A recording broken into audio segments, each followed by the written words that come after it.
అన్నయ్య, రామోజీరావు గారు చనిపోయారంట. అవునరా తమ్ముడు, అనారోగ్య సమస్యలతో బాధపడుతూ తెల్లవారుజామున 5 గంటలకి మరణించారంట. చాలా బ్యాడ్ కదరా.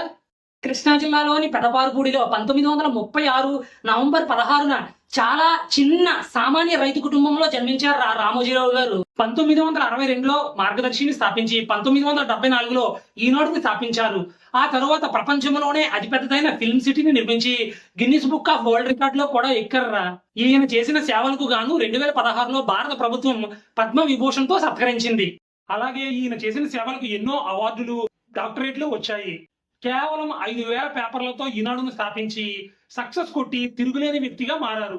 అంతేకాదురా, 1995లో ఈటీవీ ఛానల్ ని స్థాపించి ఈటీవీ మీ టీవీ అనే సరికొత్త స్లోగన్ తో ప్రతి తెలుగు కుటుంబాల్లో ఆనందాన్ని వెల్లివిరిసేలా చేశారు ఈ మహానుభావుడు. ప్రజలందరూ టీవీలకు ఎడిక్ట్ అవ్వడం ఈయన నుంచే ప్రారంభమైంది.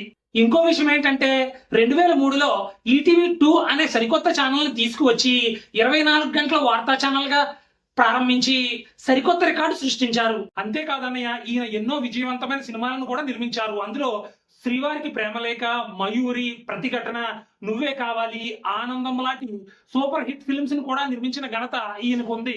రామోజీరావు గారు ప్రారంభించిన ఈటీవీలో ప్రసారమైన పంచతంత్రం, శ్రీ భాగవతం వంటి డివోషనల్ ఎపిసోడ్స్ ప్రజల గుండెల్లో చెరగని ముద్ర వేశాయి అన్నయ్య.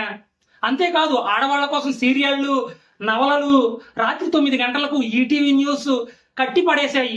రామోజీరావు గారు అంటే మీడియా సంస్థలకు అధిపతి, వ్యాపారవేత్తే కాదు, ఆయన ఒక బ్రాండ్ అనేలా ఆయన ఎదిగిన తీరు మన తెలుగు ప్రజలందరికీ గర్వకారణం.